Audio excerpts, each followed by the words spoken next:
आज का अपना टॉपिक है सूर्यताप। टॉपिक पढ़ने से पहले आप लोग अपने YouTube चैनल को सब्सक्राइब कीजिए। YouTube पर वीडियो देखने के लिए BL शर्मा ज्योग्राफी क्लासेज को लॉगिन करना है। यदि इसी बात को आप लिखित रूप में प्राप्त करना चाहते हैं तो BL भीर ब्लॉग स्पॉट पर जाकर लॉगिन करेंगे, गूगल पर सर्च कर सकते हैं इसको और अपने लिखित रूप में नोट्स प्राप्त कर सकते हैं।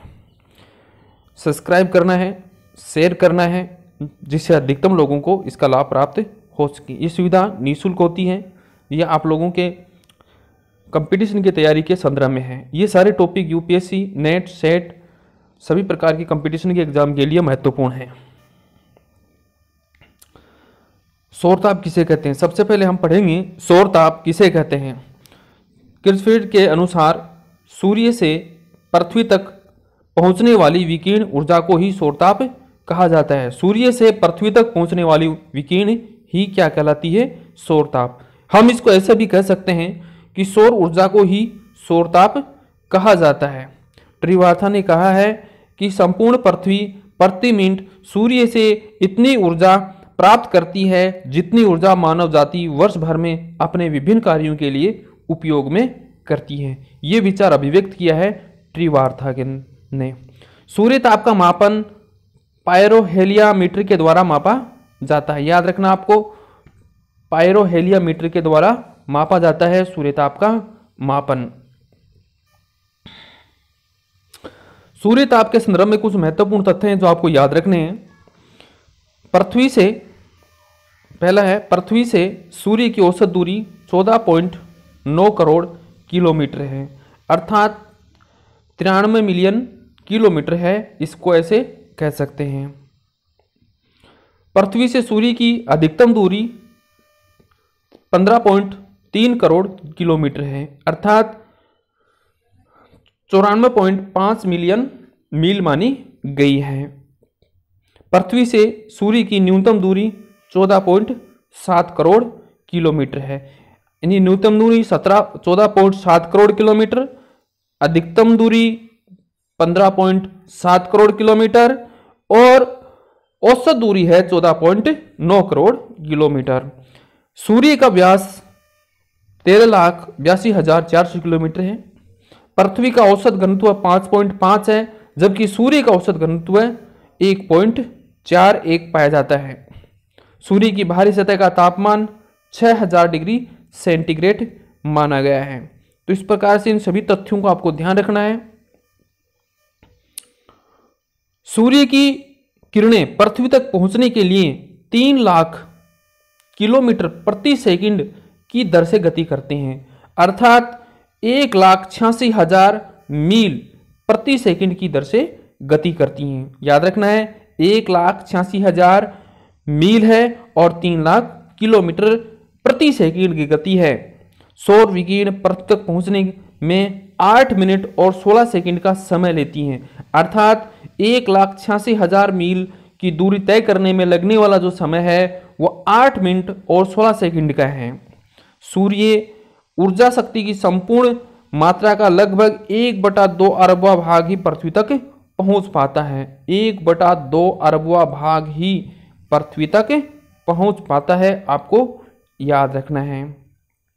पृथ्वी औसत रूप से वायुमंडल की ऊपरी सतह पर 1.94 कैलोरी प्रति वर्ग प्रति मीटर प्रति मिनट ऊर्जा प्राप्त करती है, अर्थात 1 मिनट के अंदर 1.94 कैलोरी प्रति वर्ग मीटर प्राप्त करती है। अब पढ़ते हैं हम सूर्य ताप को प्रभावित करने वाले कारक, अर्थात सूर्य का ताप जो धरातल पर पहुंचता है, अर्थात पृथ्वी पर पहुंचता है, वो संपूर्ण तापमान धरातल पर समान रूप से वितरित नहीं हो पाता। कहीं तापमान अधिक होता है, कहीं कम होता है। ये ऋतुओं के अनुसार भी तापमान बदलता रहता है। सर्दियों में, गर्मियों में, वर्षा ऋतुओं में, विभिन्न ऋतुओं में तापमान की स्थिति भिन्न भिन्न रहती है। यही ऐसे कारक हैं जो सूर्य के तापमान को प्रभावित करते हैं। तो सबसे पहले हम पढ़ते हैं सूर्य की किरणों का नतिकोण। इसमें देखिए, पृथ्वी की गोलाकार आकृति के कारण सूर्य की किरणें सभी स्थानों पर समान रूप से नहीं पड़ती हैं। ध्यान रखना है, पृथ्वी की आकृति कैसी है? गोलाकार है, गोलाभ है, स्फेयर है। उस स्थान पर सूर्य की किरणें सभी स्थानों पर समान रूप से नहीं पड़ती। भूमध्य रेखा पर यह किरण सीधी पड़ती है, जबकि ध्रुव क्षेत्रों में ये किरणें तिरछी पड़ती हैं। इन्हीं किरणों में अधिकतम तापमान प्राप्त नहीं होता है, तिरछी किरणों में कम ऊर्जा मिलती है। जो किरणें सीधी पड़ती हैं उनमें ऊर्जा की मात्रा अधिक होती है, और जो किरणें तिरछी पड़ती हैं उसमें ऊर्जा की मात्रा कम होती है। आपको इस डायग्राम से हम समझ सकते हैं। यहाँ ये जो डायग्राम है, इस डायग्राम में ये सौर विकिरण आ रही हैं। इन सौर विकिरण कर्क रेखा के संदर्भ में है, उत्तरी गोलार्ध की स्थिति है, और 23.5 डिग्री अक्षांश पर अर्थात कर्क रेखा पर सूर्य स्थित है। इस दौरान सूर्य की स्थिति कहाँ है? कर्क रेखा पर। 21 जून का दिन है। इस समय कर्क रेखा पर सूर्य की किरण 90 डिग्री का कोण बनाती है, और जैसे हम उत्तरी गोलार्ध में जाते हैं, जैसे 66.5 डिग्री पे पहुंचेंगे तो उस स्थान पर 47 डिग्री का कोण बनाएंगी सूर्य की किरणें, और जब हम उत्तरी ध्रुव क्षेत्र में पहुंचेंगे तो वहां पर 23.5 डिग्री का कोण बनाते हुए पहुंचती हैं किरणें। इस प्रकार से स्पष्ट है कि उत्तरी गोलार्ध में सूर्य अगर कर्क रेखा पर सीधा चमकता है तो उस समय कर्क रेखा पर सूर्य अधिकतम ऊंचाई पे होता है और सूर्य की किरणें सीधी पड़ती हैं। जैसे जैसे उत्तर में जाएंगे उसमें कोणों का आकार कम होता जाएगा, किरण तिरछी होती चली जाएगी। इसी प्रकार से इस समय जब सूर्य उत्तरी गोलार्ध में स्थित है, कर्क रेखा पे है, तो दक्षिणी गोलार्ध में विषुवत रेखा पर आप देखते हैं, विषुवत रेखा पर 66.5 डिग्री का कोण बनाती हैं किरणें, और मकर रेखा पे पहुंचती हैं उस समय 43 डिग्री का कोण बनाती हैं। जब सूर्य कर्क रेखा पे है तो 66.5 डिग्री अक्षांश पर 47 डिग्री का कोण होता है उत्तरी गोलार्ध में, और दक्षिणी गोलार्ध में 0 डिग्री का कोण बनता है। इसी प्रकार से साबित होता है कि सूर्य के उत्तरायण और दक्षिणायन स्थिति होने के कारण से सूर्य की किरणों में पृथ्वी के प्राप्त होने वाली ऊर्जा सभी स्थानों पर समान रूप से नहीं हो पाती है। अब नेक्स्ट टॉपिक आता है सौर कलंक। सौर कलंक को हम सौर धब्बे भी बोलते हैं। सौर कलंक सूर्य पर बनने वाले धब्बों को बोलते हैं। यह औसत रूप से 11 वर्षीय एक चक्र है। याद रखना है कितना वर्ष का है? 11 वर्ष का। ये 11 वर्ष तक धीरे धीरे धीरे धीरे बढ़ते हैं, फिर अगले 11 वर्ष ये धीरे धीरे कम होते हैं।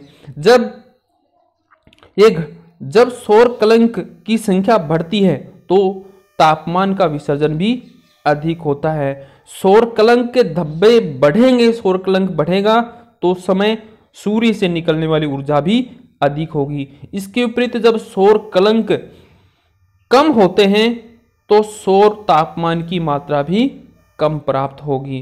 तो इस प्रकार से सौर कलंकों की या धब्बों की संख्या बढ़ने से ऊर्जा विसर्जन अधिक होता है और कम होने से ऊर्जा विसर्जन। इसके बाद दिन की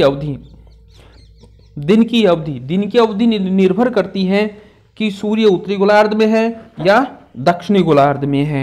सूर्य की स्थिति ही वहां पर दिन को निर्धारित करती है। दिन जितना बड़ा होगा उतनी अधिक ऊर्जा की प्राप्ति हो पाएगी। पृथ्वी की दैनिक और वार्षिक गति के कारण दिन की अवधि पर प्रभाव पड़ता है। भूमध्य रेखा पर दिन और रात 12 घंटे के होते हैं, जबकि ध्रुव पर ऋतु के अनुसार दिन की अवधि और सूर्य प्रकाश की मात्रा बदलती रहती है। 22 सितंबर और 21 मार्च को भूमध्य रेखा पर सूर्य की स्थिति होती है। इस दिन पृथ्वी पर दिन और रात बराबर होते हैं। आप समझ गए होंगे, याद रखना है 21 मार्च और 22 सितंबर को सूर्य सीधा कहाँ चमकता है? भूमध्य रेखा पर चमकता है।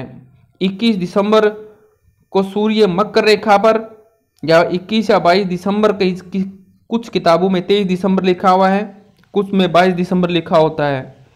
तो 22 दिसंबर को सूर्य मकर रेखा पर दक्षिणी गोलार्ध में होता है, जहां दिन बड़े और रातें छोटी होती हैं। उस समय उत्तरी गोलार्ध में रातें बड़ी और दिन छोटे होते हैं। 21 जून को सूर्य कर्क रेखा पे सीधा चमकता है, याद रखना है 21 जून को सूर्य कहाँ चमकता है, कर्क रेखा पर। 22 दिसंबर या 23 दिसंबर को सूर्य कहाँ चमकता है, मकर रेखा पर। जब सूर्य कर्क रेखा पे सीधा चमकता है उस दिन उत्तरी गोलार्ध में सबसे बड़ा दिन और सबसे छोटी रात होती है। दक्षिणी गोलार्ध में स्थिति इसके विपरीत होती है, दक्षिणी गोलार्ध में सबसे छोटा दिन और सबसे बड़ी रात होती है। इस प्रकार से सूर्य के उत्तरायण और दक्षिणायन होने पर दिन की अवधि और सौर ऊर्जा की प्राप्ति की मात्रा में बदलाव आता रहता है।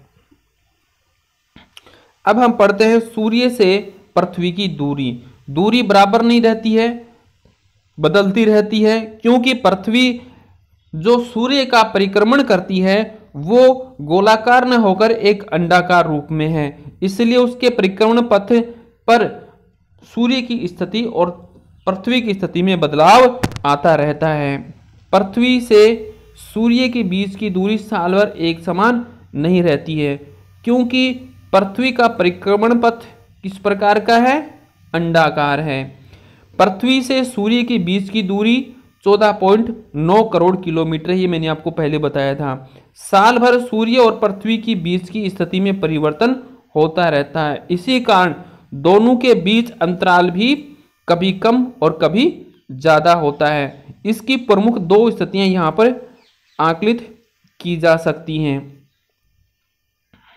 देखिए, सूर्य जब दक्षिणी गोलार्ध में होता है उस समय पृथ्वी और सूर्य के बीच में अंतराल न्यूनतम होता है। आप देख सकते हैं 147 मिलियन किलोमीटर होता है सूर्य और पृथ्वी के बीच में अंतराल। ये स्थिति होती है 3 जनवरी को। इस स्थिति को बोलते हैं उपसौर कहा जाता है। दक्षिणी गोलार्ध में यानी सूर्य जब मकर रेखा की तरफ होता है उस समय सूर्य और पृथ्वी की दूरी का अंतराल घट जाता है।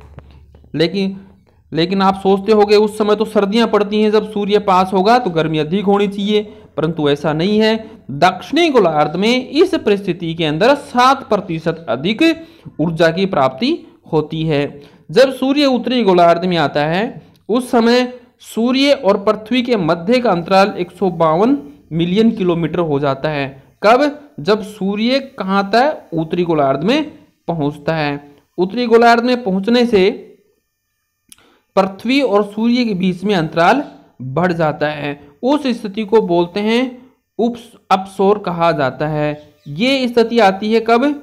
4 जुलाई को आता है। इस समय सूर्य और पृथ्वी के मध्य 152 किलोमीटर की दूरी का अंतराल रहता है। हम इसको फिर से पढ़ सकते हैं। देखिए, उपसौर क्या होता है? सूर्य तथा पृथ्वी के बीच की न्यूनतम दूरी को ही उपसौर कहा जाता है। जैसा मैंने आपको अभी बताया, ये स्थिति कौन सी है? उपसौर की स्थिति है। इस समय पृथ्वी और सूर्य कैसी स्थिति में है? न्यूनतम दूरी पर स्थित है। यह स्थिति होती है कब? 3 जनवरी को, याद रखना है, जब सूर्य दक्षिणी गोलार्ध में सीधा चमकता है। इस समय सूर्य तथा पृथ्वी के मध्य अंतराल 147 मिलियन किलोमीटर का होता है। अब दूसरी स्थिति आती है अपसौर की। अपसौर मैंने आपको अभी बताया, जब सूर्य और पृथ्वी के मध्य अधिकतम अंतराल होता है, इस स्थिति को अपसौर कहा जाता है। आप इसमें देख सकते हैं, जब सूर्य और ये पृथ्वी के बीच में अधिकतम अंतराल यानी 152 मिलियन किलोमीटर का अंतराल होता है, उस समय की स्थिति को अपसौर कहा जाता है। ये होती है कब? 4 जुलाई को होती है। इस समय सूर्य और पृथ्वी के मध्य का अंतराल कितना होता है? 152 मिलियन किलोमीटर होता है। आप इसमें देख सकते हैं, ये स्थिति कब बनती है? दक्षिणी गोलार्ध में जब सूर्य होता है 21 जून का महीना होता है, उत्तरी गोलार्ध में ग्रीष्मकाल होता है और दक्षिणी गोलार्ध में शीतकाल होता है। जब 22 दिसंबर का महीना होता है उस समय दिसंबर के महीने में उत्तरी गोलार्ध में शीतकाल होता है और दक्षिणी गोलार्ध में ग्रीष्मकाल होता है। जब सूर्य कर्क रेखा और विषुवत रेखा और ये जो मकर रेखा है होती है, इसमें जब स्थिति 21 मार्च पे आता है, यानी भूमध्य रेखा पे सूर्य आता है, सूर्य की किरण सीधी पड़ती है, उसमें बसंत ऋतु होती है। तो आप इस तरीके से इसको समझ सकते हैं। अगला बिंदु है वायुमंडल की पारदर्शिता।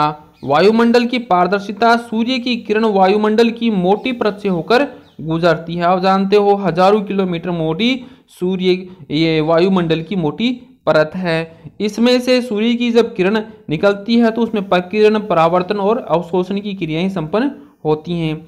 अब हम एक एक करके सब टॉपिक को पढ़ते हैं। परावर्तन क्या होता है? परावर्तन का अर्थ है वायुमंडल में स्थित अदृश्य कणों के कारण प्रकाश बिखर कर फैल जाता है। अदृश्य कण है जिससे प्रकाश, सूर्य का प्रकाश उस पर पड़ता है और बिखर कर फैल जाता है। जब धूल कणों का व्यास सौर विकिरण की तरंगों से छोटा होता है, याद रखने वाली लायक है, जब धूल कणों का व्यास सौर विकिरण की तरंगों से छोटा होता है तो प्रकीर्ण की स्थिति होती है। यह प्रकीर्ण वर्णात्मक रूप में होता है। इसी कारण से आकाश का रंग नीला दिखाई देता है। सूर्योदय और सूर्यास्त के समय जो लालिमा हमें दिखाई देती है वो किसके कारण से दिखाई देती है? आप बता सकते हैं, प्रकाश के परिकिरण का वर्णात्मक रूप के कारण। आकाश का रंग नीला क्यों दिखाई देता है? प्रकीर्ण वर्णात्मक होने के कारण। आपसे ये भी पूछा जाता है, वर्णात्मक रूप भी पूछा जा सकता है, प्रकीर्ण रूप भी पूछा जा सकता है। आकाश में रंग बदलता है, वो किसके कारण बदलता है? प्रकीर्ण के कारण रंग बदलता है। दूसरा बिंदु है परावर्तन।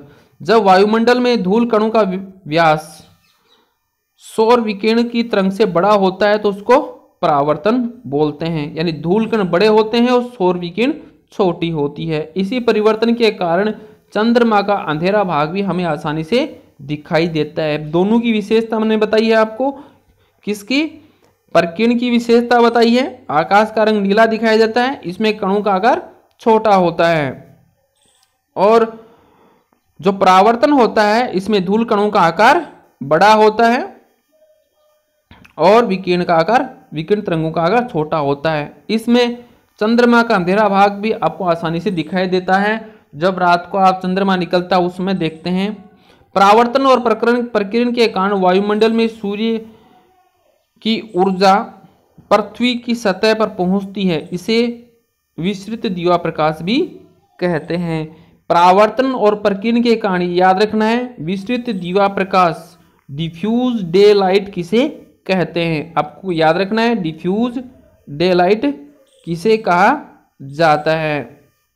तो परावर्तन और प्रकीर्ण के कारण वायुमंडल से सूर्य की ऊर्जा पृथ्वी की सतह पर पहुंचती है, उसे विस्तृत दीवा प्रकाश कहते हैं।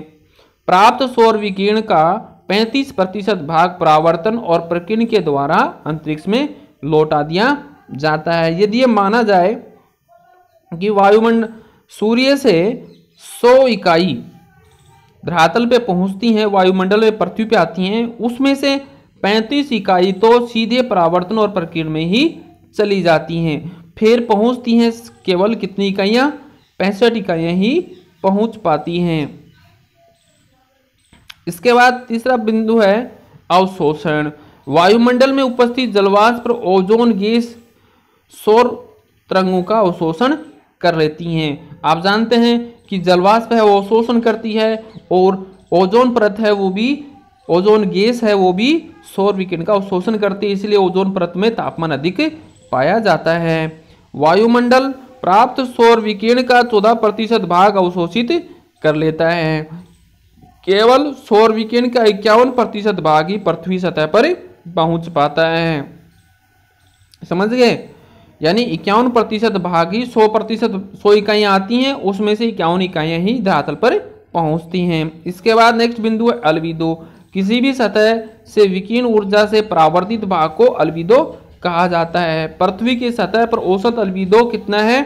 24 से 34% के बीच पाया जाता है। अल्बिडो की डेफिनेशन है ये, किसी भी सतह से विकिरण ऊर्जा से परावर्तित भाग को अल्बिडो कहा जाता है। अल्बिडो अलग अलग स्थानों का अलग अलग होता है। जैसे हिमाच्छादित भागों का अल्बिडो होता है 70 से 80%, घास युक्त भूमि का होता है 10 से 30%, चट्टानी भागों का होता है 12 से 15% और मेगा तल का होता है 75%।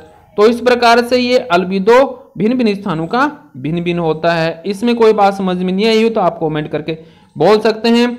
वीडियो को शेयर कीजिए, लाइक कीजिए